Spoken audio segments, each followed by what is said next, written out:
Good morning, LinkedIn friends, HubSpot Nation. Welcome to another episode of Let's Build AI Skills with Nico, George, and Chris. Happy Friday, May 23rd, 2025. We are already at Memorial Day weekend. How you fellas doing today? Good. Pumped. Yeah, doing good. It's another day. I woke up. Any day, by the way, you get to an age, no matter how fast the world is moving, no matter how much AI changes, no matter like how ticked off you were the night before when you went to bed, that you wake up and you go, all right, let's do this because you get another day. Yep, that's about all we can do. Glad to see you survived yesterday, Nico. Yes. We got some new rig. A decade Yeah. old, man. I don't know how you got away with that one. Uh yeah, I don't it's actually just over. It's actually 15 for sure, 15 years old. Wow. The Um PC rig, that's 15, yeah, now man. Bravo. it lays there. That's never happening again, by the way. You know, the world is quite different. Back in my day, All we had right. like a had a pretty simple like Mobo setup where you could just plug and play stuff into it and then you were good. And I went to like look at doing that to mine, and it was like, no, your parts are. I can't put this on your chassis or whatever. Like, it wasn't really the parts. It was more so the fact that the case is like all the cases now are built for a completely different type of computer, essentially. Yep. And I didn't realize that. I didn't realize I'd have to go buy some like super old ATX case. So was quite shocked and blown away. And then there were definitely component issues that can't really Yep. get past. So but yeah. So, for those who don't know, Nico lost his PC yesterday, but was able to come back in full effect. Probably a great opportunity to prepare for AI performance.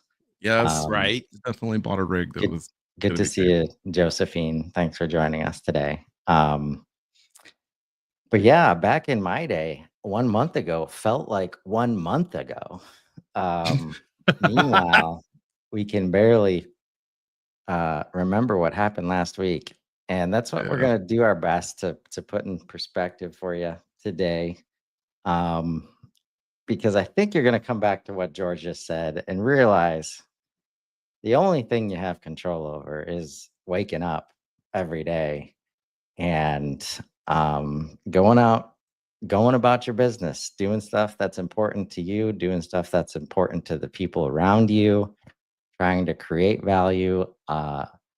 Don't try to control it, um, because it's going to be a rough ride for you. And just to put it in perspective, before this week, our last like the 3 weeks before that, I introduced, I unboxed Tango AI, right? And everybody got excited about a CRM AI administrator that you could, plug in and do all your processes for you, right? Then the next week, we unboxed HubSpot MCP with Claude, where you don't even have to go into the CRM and you can manage it from your LLM interface.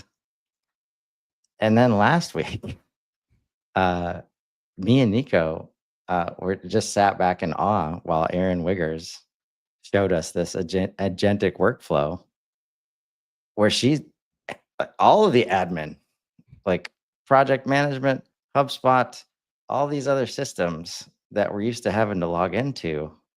She could go from call with the client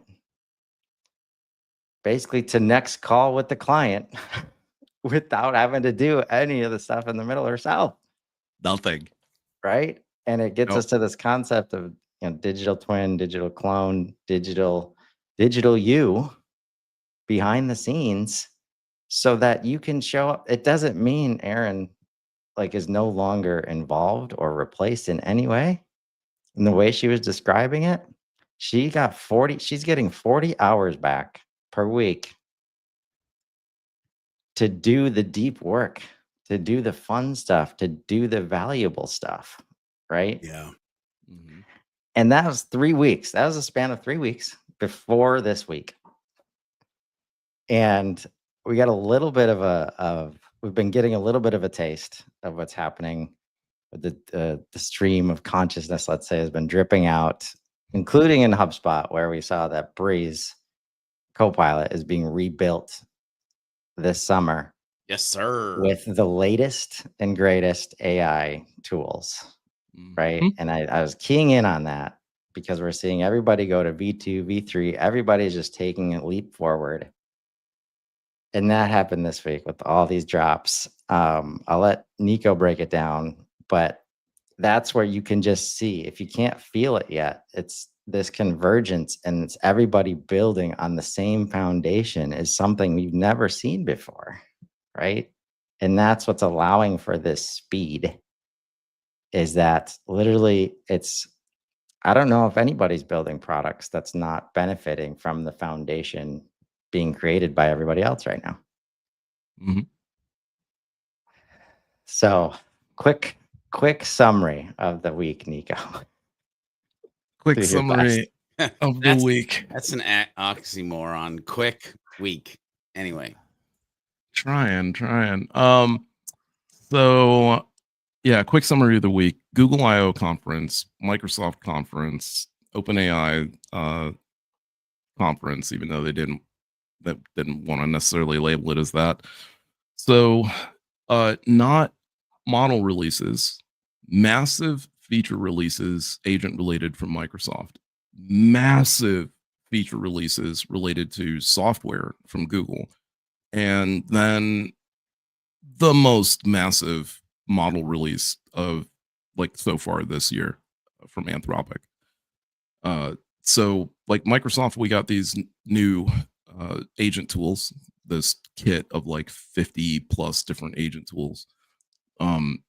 Which is, if you've been playing around with MCP, you kind of understand like what's going on there. Microsoft is basically attempting to build out the Zapier of agents, which is different than Zapier. And because like if you think about it, it's like Zapier connects agents to other services. It's kind of like an MCP in that way.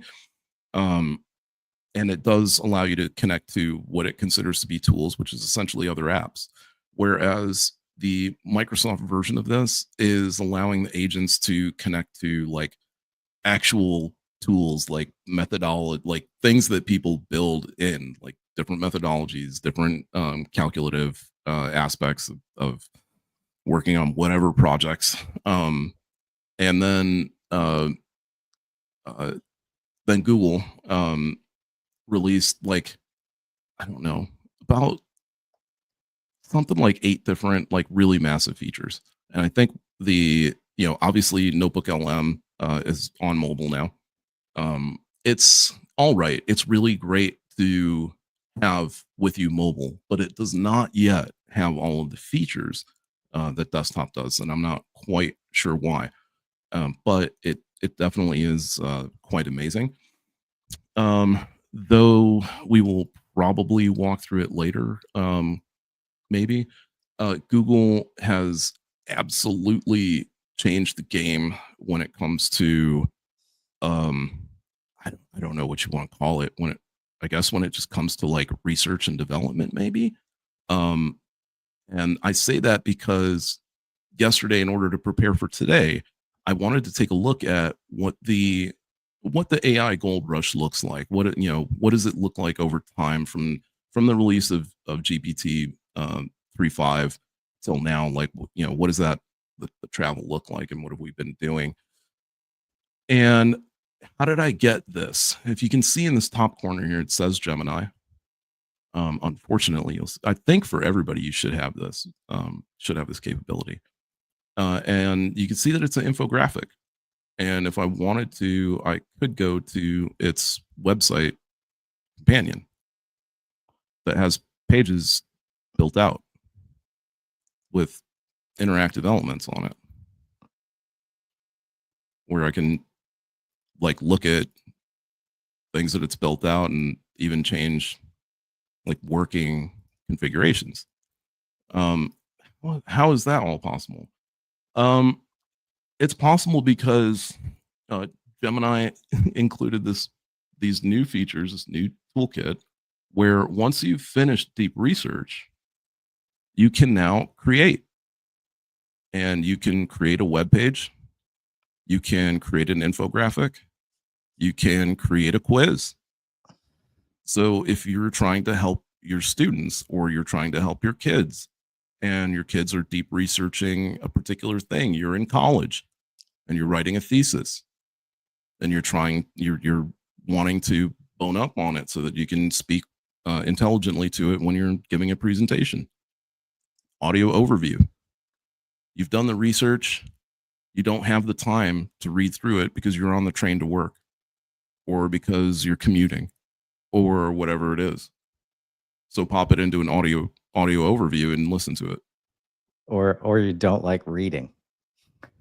Yeah, there's that too, right? So it basically Gemini has become Gemini has become useful to me.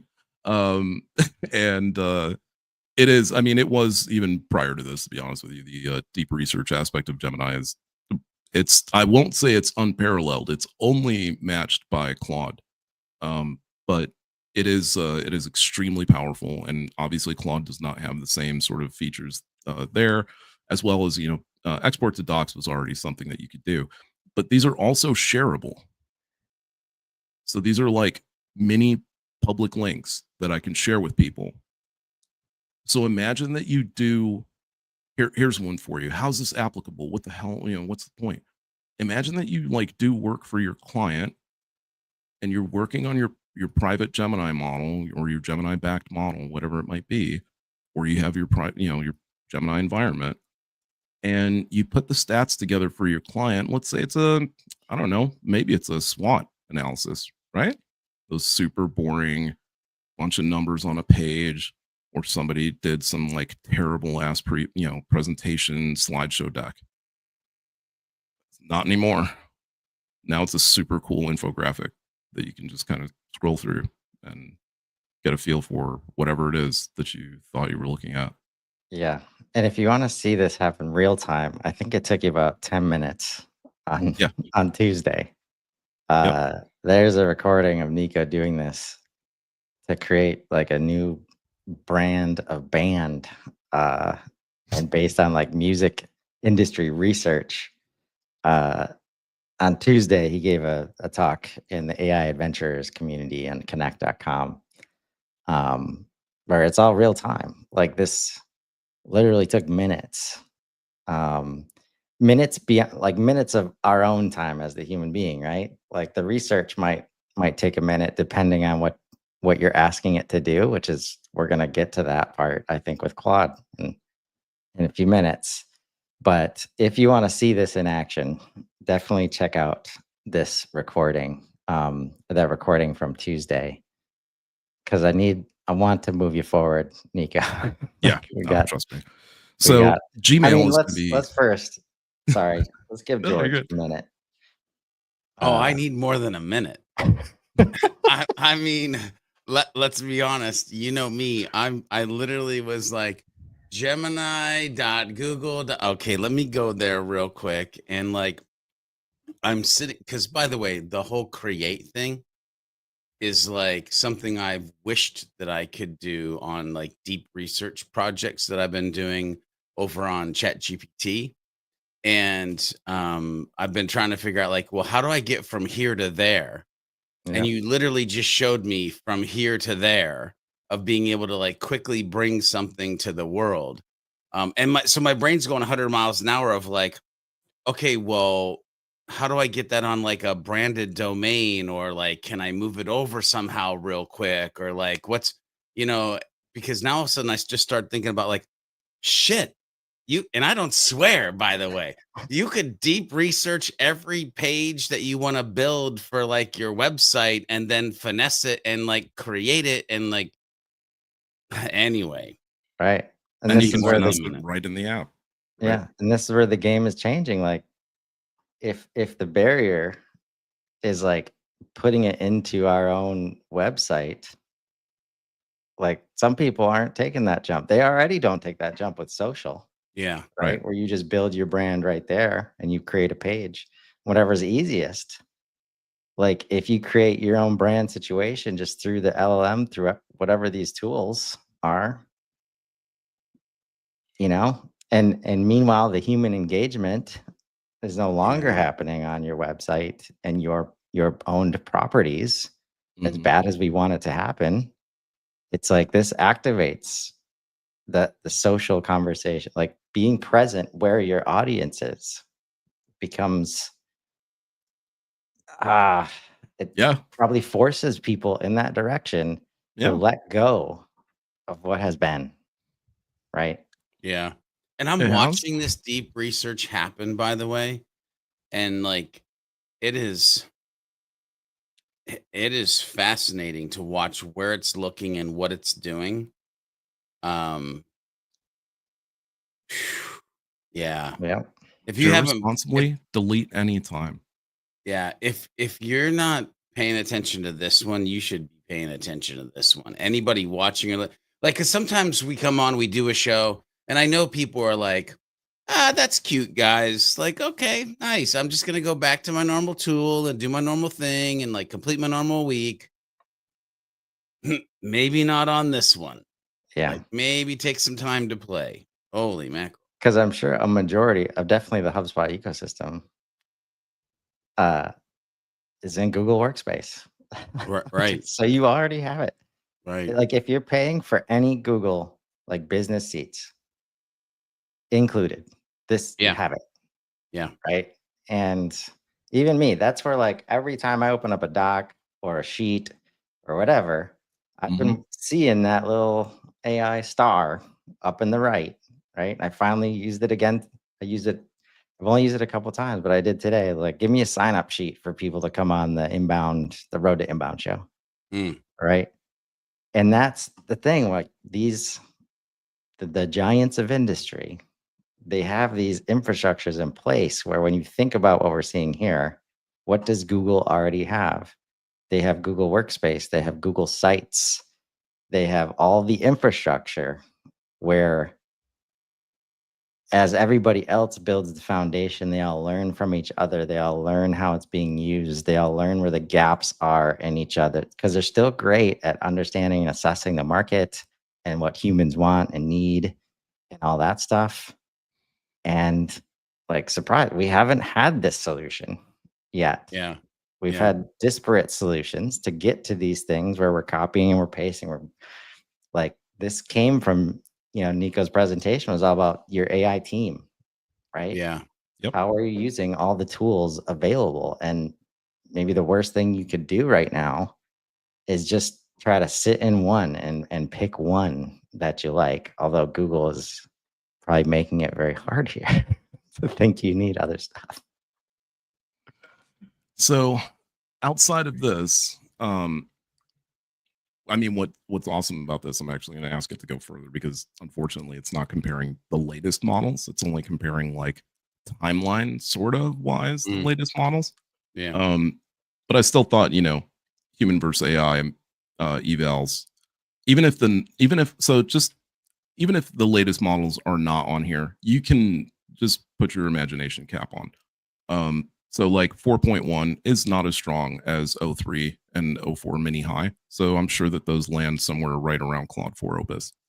Um, I will give it to Google. Like that is a legitimate score. They are actually at the top of the game. If you go look at LLM Arena, Gemini 2.5 is on top of everybody else for good reason. So general knowledge, this is what I wanted to show the most because most people like what I hear a lot is like, oh, these things aren't very smart. Um, there is something to be said about like them being not being very smart versus B, you not knowing how to ask the question properly. Ooh. Right. So just, just to put it in perspective, human average on general knowledge tests land around 35%. The experts right around 90%. Even the experts miss, some don't make it all the way. This GPT 4.1, right? So what I consider to be like currently the dumbest GPT model is already at 90%. As is Gemini 1 Ultra. So that's not Gemini 2.5 Pro, which probably is like what, 96 or something like that. If we keep measuring these. So Yeah. And if you're there asking yourself or suggesting that you've never been good at asking questions, guess what these guys can help you do? Yep. Ask questions. How do I need to talk to this other human being to get these answers? How do I need to talk to you, the LLM? Tell me how to use you effectively, like literally. What I wanted to show is something really interesting, which is that like a lot of the features that come out now, you would think are like super innovative. And I remember way back when I started following all of this stuff. Is this 2 weeks ago? Way back when? Way back when in March of 23. This is 2 like Jurassic periods ago. That's what it feels like, honestly. The 4 released, and then AutoGPT released. And a lot of people don't remember what AutoGPT was. It came out commercially in the form of this piece of software called God Mode. I'm not sure if I ever showed you guys what this is or what it's like. But it was the first rendition of like or like basically autonomous AI, where you could type something into here. Put my key in. Hold on a second. Oh, anyway, I'm not going to demo. And then it would just automatically do search for you. Let's say like you wanted to do whatever, find something. It would just automatically crawl for you. It was very much agentic because you could see like its decision-making process and that it would go through certain things, and you could actually leave it autonomous for I think like 10 minutes, or you could have it give you like manual control, and then you could actually jump in between if you wanted. So basically about a month later is when we considered that to be baby AGI. Right. And this was like a sort of like a model that got released on Hugging Face, which by the way, I think they're almost up to 2 million different LLMs. Wow. And yeah, it's been, and then the other thing that I thought was awesome was this. What is cool to track at this point is model release. So Meta releases 3.1 in July of 24. Stability, I'm not going to get into the image models. We know what it is. Gemini 2 comes out January this year. 4.5 comes out February. 3.7 February. Unacceptable risk band takes effect. Gemini 2 Pro, February. 2.5 Pro, March. 4.1, April. Llama 4, April. U.S. House proposes ban on AI laws. Claude 4 Opus, May. So crazy.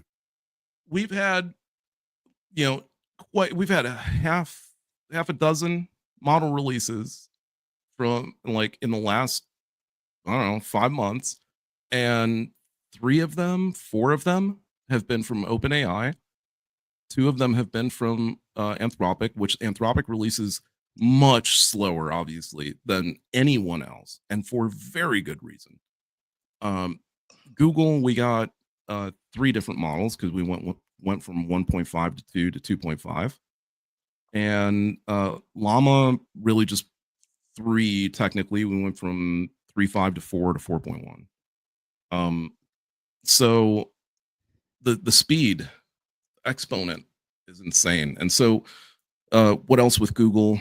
Now you're going to be able to actually go through your email, or I'm sorry, it can go through all emails related to who it is that you're going to be replying to. So I'm not sure if this is, and this is like a summer rollout thing, so it's not happening just yet.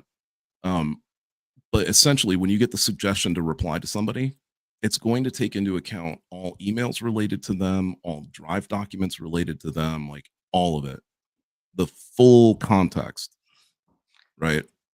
And then it's going to come back and it's going to give you that summary. So the options for the summaries are now like hardcore, like fine tuned to the conversation, which is all part of Google's like personalized aspect. And then it's going to hit unsubscribe and spam for me. Yes. Right? Yeah. So George, what does the even the superhumans at this point, what do they do at this speed? Like, I mean, where my brain goes to immediately is it's impossible to keep up. And I also go back to my original statement of like, you should probably play with this one. But listening to Nico talk about the rate in which all of these change, it's like, it's almost a recipe for insanity to try to actually keep up with all of them. But then, Chris, I go back to like a conversation you and I were having of like, well, maybe it's like a Panera situation where it's a pick two. Like you pick two because at least you can pay attention to those two and you're creating like cross like workspaces between two of the. But then all of a sudden, like my brain goes to 4 months. 4 months, Nico was shitting on Google. This ain't Years, nothing. Really? And he was, this ain't nothing. Anthropic, right? And I was over here like, open AI. And now today we're sitting here and Nico's like, look at this dopeness. Like Google. And I'm over here, by the way, I have a freaking entire website, The Ultimate Guide to Corporate Purpose, sitting on my computer right now because I ran it while you guys were doing the show because he showed the thing that he showed. And I'm like, wait, what is purpose? Why it matters? Making it real? Some case studies? Some challenges? The conclusion? That's my main navigation? Are you kidding me right now? And I haven't even gone and interacted with it yet. I'm just looking at the dang preview. And because you know me, I'm like purpose, passion, persistence, love, like the 4 cornerstones. So let me go ahead and throw a cornerstone of the superhuman framework in here. So I don't know what humans are supposed to do. That's my answer. Here's my advice. You have to, everyone, if you are a builder. Hang on. By the way, I didn't even say that I can. You didn't even say, Nico. I'm sorry, Chris. I don't mean to interrupt you. But there's literally a thing that says export the doc. Yeah. So like if you're writing blog articles and like right now you're like the most painful part of my life is taking it from my ChatGPT interface into a Google Doc so that I can get it. Anyway, okay, now I'll shut up. Go ahead, Chris. Sorry. I'm sorry. I'm like, oh, good. I mean,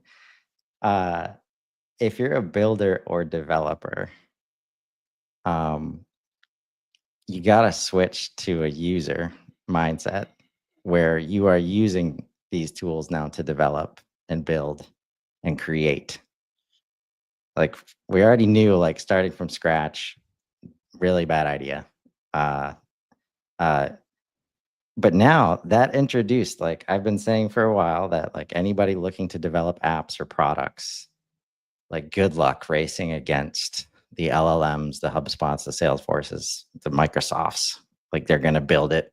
Like by the time you educate the market and sell it, like they're going to build it.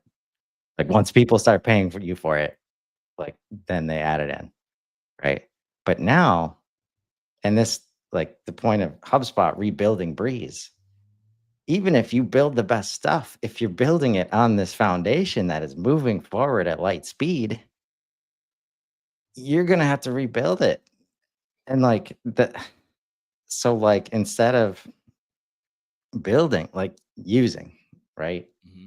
Like figure out how you can shift to using this tool set.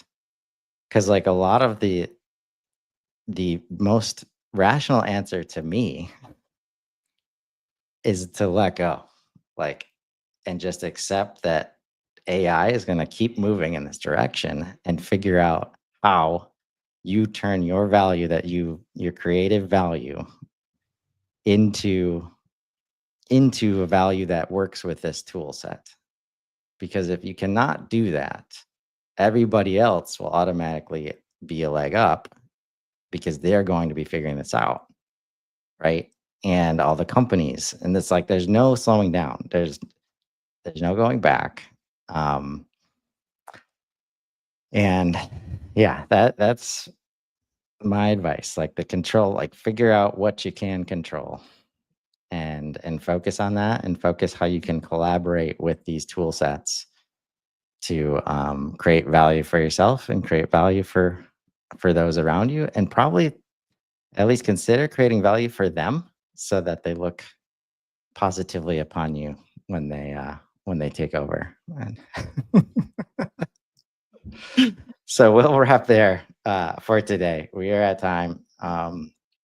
We're here for you, folks. If you have any questions or just want to chat about the speed, or any fears or concerns or uncertainty or opportunities that you see because of the spaces and how fast they're moving, don't hesitate to reach out. And we'll help you find those opportunities. And let's grow. Have a great weekend, everybody.